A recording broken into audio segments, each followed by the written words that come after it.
Hello and welcome back to another news video with me, Meoni, for Final Fantasy XIV. This time we're looking at something posted on the Lodestone by the producer and director of Final Fantasy XIV, Naoki Yoshida. Now, of course, this is quite a lengthy one, but it's all very interesting stuff to talk about graphics and character models. These were obviously updated in patch 7.0 with Dawntrail, and there's quite a lot of bugs and features maybe that have been created with this upgrade, and Yoshi P sits down to talk about the things that they plan to change almost immediately for patch 7.1, for 7.2 and beyond, their timeline for this stuff. So obviously the first part of that in 7.0 was only the first chapter of a graphics update, and there are many more to go. So it continues. Hello everyone, producer and director of Final Fantasy XIV, Naoki Yoshida here. I'd like to thank everyone for your feedback on the first phase of a graphical update released alongside patch 7.0. While we've received a lot of praise and seen some impressive screenshots, we've also received a fair number of comments regarding issues with the finer details of character models.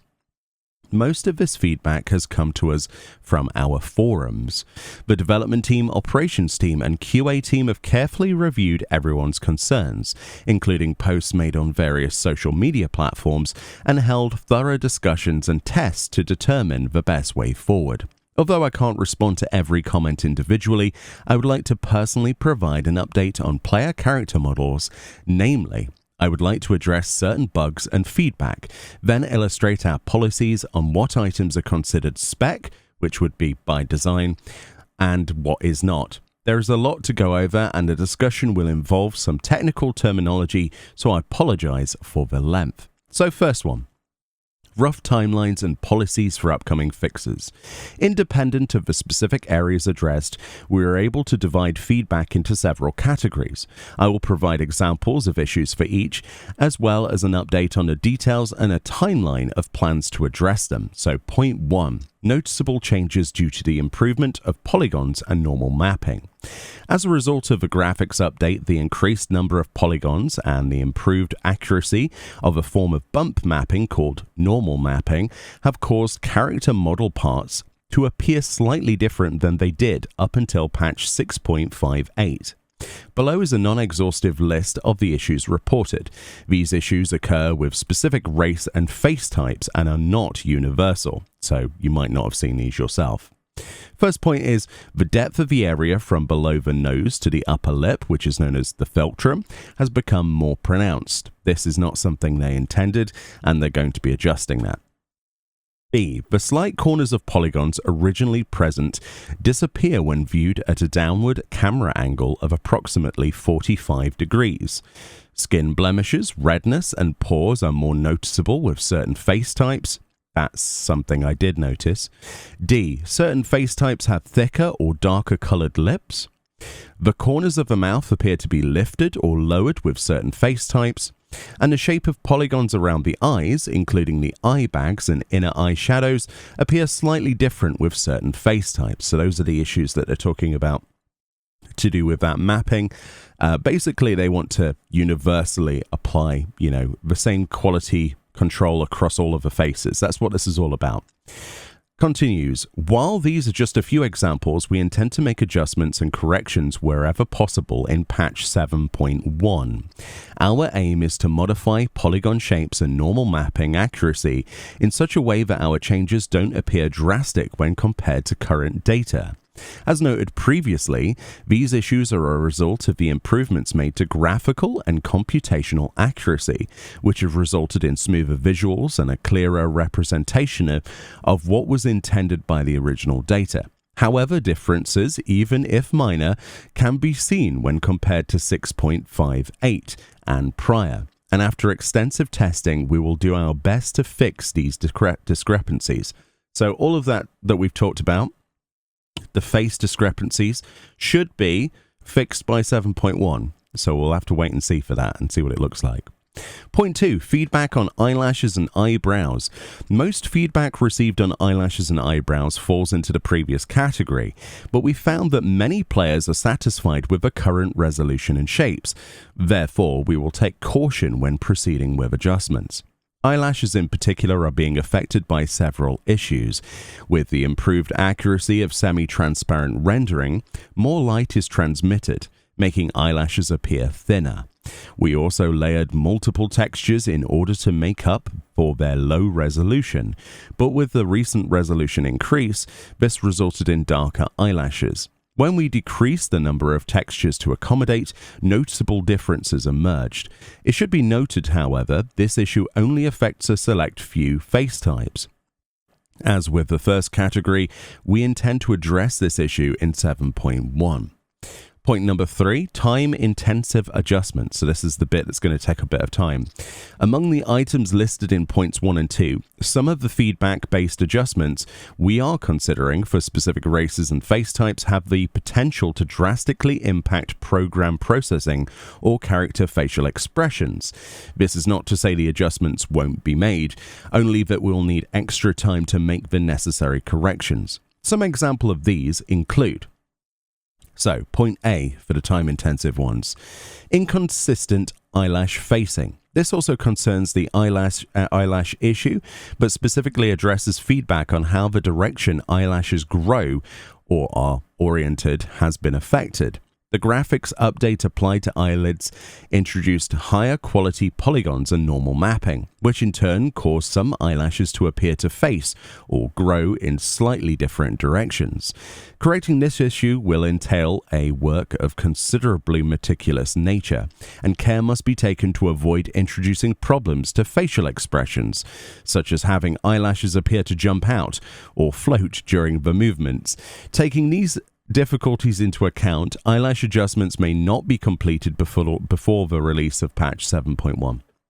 I think that's fair enough. We don't want floating eyelashes popping out of our skull. That would be cartoonish and weird. Furthermore, there may be more cases where new problems occur no matter what adjustments we try to make. So please be prepared for the possibility that certain instances of this issue must be left in their current state. So we've got to go in with the idea that eyelashes are a tricky thing, but we'll see what we can get. Point B, rounding of jawlines and changed smiling expressions. This is a big one.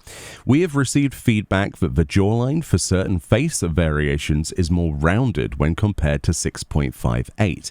We found that the difference experienced in some cases could be attributed to the lighting update, but for others there was a slight but definite change to the curve of the polygons. This issue is related to the factor discussed in point 1, wherein an increase in polygons has resulted in a smoother looking jaw. Going forward, we will be making small adjustments to revert the affected jawlines as close as possible to their 6.5 appearance. That said, many of the jaw's polygons are linked to the bones of the rig of the character model, what you might call the body's bone data, and even minor tweaks could cause problems with the data for changing facial expressions. This will require a lengthy process of careful changes and testing, and is likely adjustments won't be completed in time for 7.1. We've also received feedback that smiling expressions for a number of races feel different to how they were before, and a fix for this issue will be included in our planned adjustments. As outlined with the jaw issue above, however, this will entail corrections that link to the bone data. Tweaks to adjust smiling can potentially affect other expressions, requiring we spend sufficient time verifying a problem-free solution. We will proceed as quickly as possible, but we ask for your patience with what promises to be a time-consuming task. End quote for that one. So that's a good point. They don't want to rush into that because if you know anything about facial expressions and character models in the storyline all the way from A Realm Reborn, unless a character has custom face options, which a lot of the newer ones do, a lot of A Realm Reborn and Heavensward characters that were introduced in the storyline have pretty much player model features. So they will be affected as well. So if they mess up some of the expressions, it could make certain cutscenes look very strange indeed. So they've got to be careful, as well as obviously to player characters. Point C, special processing effects. While not an excessively large amount, there are a number of issues which can only be resolved with the new programming fixes. These cases will most likely be addressed in patch 7.2 or later due to a program implementation and testing requirement. Some specific examples of these include eye horns glowing red. This issue is a result of processing improvements that enhanced body textures by having sunlight and other light sources permeate, be absorbed, or be diffused when contacting skin. While the process itself functions correctly, the fact that aura horns have no blood vessels does indeed make for a strange sight when permeating sunlight creates a reddish glow. We plan to expand the processing parameters to account for this hiccup, but it will take some time, and we apologize for this oversight. That's a good one. I like that. Face paint appearing stretched and smudged when making certain facial expressions. This issue is mainly a result of increased polygon count, but as face paint shares the same texture across every face, it is not possible to make changes that target specific expressions of specific races. We are currently seeking an alternative solution and apologize that a fix could not be found in time for patch 7.1. We ask for your patience as we continue to work on this issue. This is only a partial list, but rest assured that we are planning to address as many of your concerns as possible. Although it may take some time, we'll be working hard to implement all the necessary adjustments and added processes. So that leads us on to point 4, issues to be fixed. This section covers the issues that we failed to discover but are being observed in situations such as layering, simply on account that they're being such massive amounts of data to review and process. It is impossible to provide a comprehensive list, but below are a few examples. So, beards and scars appear lighter on certain face types when paired with specific skin tones, which is a processing issue. The scales on the faces and bodies of aura have a rough silhouette in certain areas, which are visible at higher resolutions. Hair floats slightly in certain areas. This is a polygon surface joining adjustment error. The mouths of certain NPCs appear to glow. This is a data issue. And the nose tips of certain Viera faces appear extremely dark, which is an adjustment oversight. There are more aside from these, but we are aiming to implement as many fixes as we can in patch 7.1 for the items you have raised in your feedback that have been determined to be bugs. We apologize for the delay in discovering these issues. A lot of those are really exciting to see. So if this is just scratching the surface, a lot of the time when you look at character creation, it puts you off choosing certain face types and things. It's really exciting to see that that might not be the case. Very cool. I love it when companies do this. They have such passion for their design team. Items considered spec. So this is the stuff that is by design. Lastly, I will discuss the items that we would like to consider spec. While there aren't many, this discovers those effects that had been achieved by hand and were updated to undergo proper processing to produce natural results. A good example are eye highlights. In response to feedback from the benchmark 1.0, the highlights were adjusted to be stronger when a light source hits the eye. While it is possible to increase the strength by changing the values, this would result in eyes glowing whether it's day or night, resulting in an unnatural look, and so we ask that this be considered spec. While highlighting by hand has its merits and looks good in certain situations, in others it looks bad, with oddness in dark scenes and mismatch between light source and highlight in screenshots. The quality would be uneven. That said, we have received reports where one eye isn't being highlighted even though there appears to be a light source. We're currently taking a close look at the processing and reproducing the issue as we try to determine if the cause might be something like the shadow cast by hair or headgear. For this, we're also investigating areas such as the placement of lighting during group pose. In addition to the above, due to the big update to Final Fantasy XIV's lighting, shadows that were previously not accurately rendered have become clearer.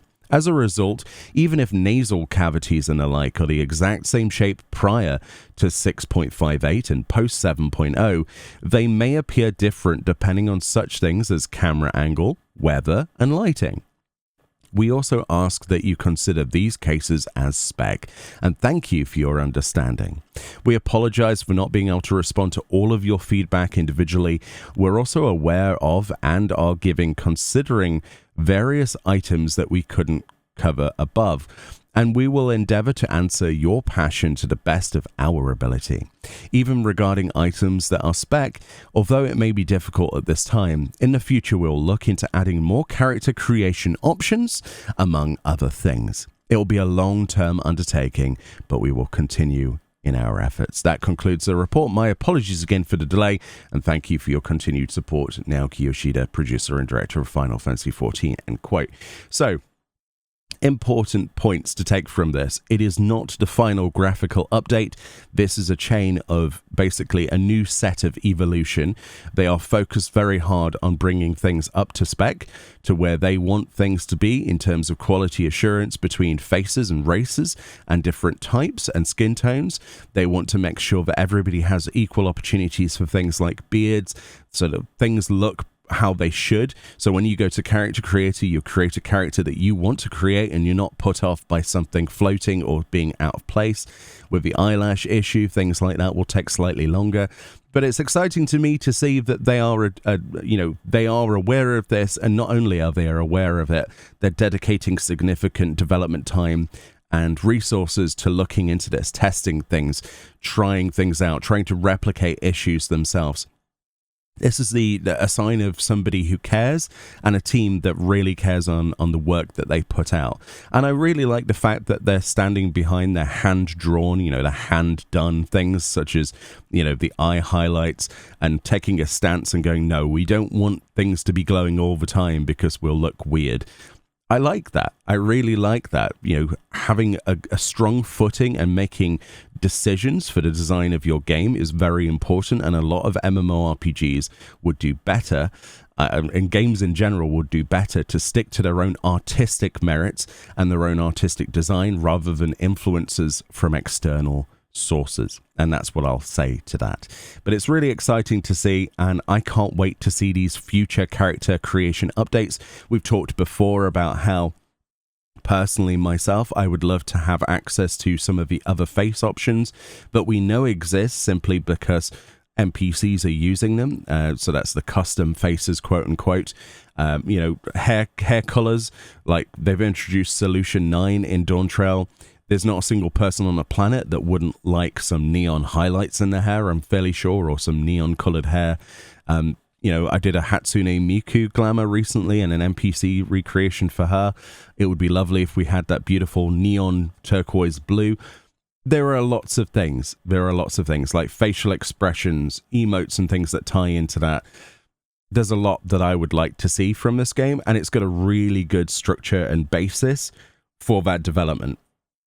And since they put in so much of the budget and the time budget, not only money, but time as well, into making the graphical updates and to change the way the game looks, it would be a shame if they didn't go further with this. So I'm like I say, I've said it maybe 6 times, very excited to see what they come up with. And some of these features, bugs rather, I didn't know about. Some of them I did, but let me know what you didn't know about, what you did know about, and what you think about this. But I think this is a really good stance, and it's positive, very positive for the future. Anyway, much love, more videos on the way. Thank you so much for watching, and I'll see you all next time. Bye-bye.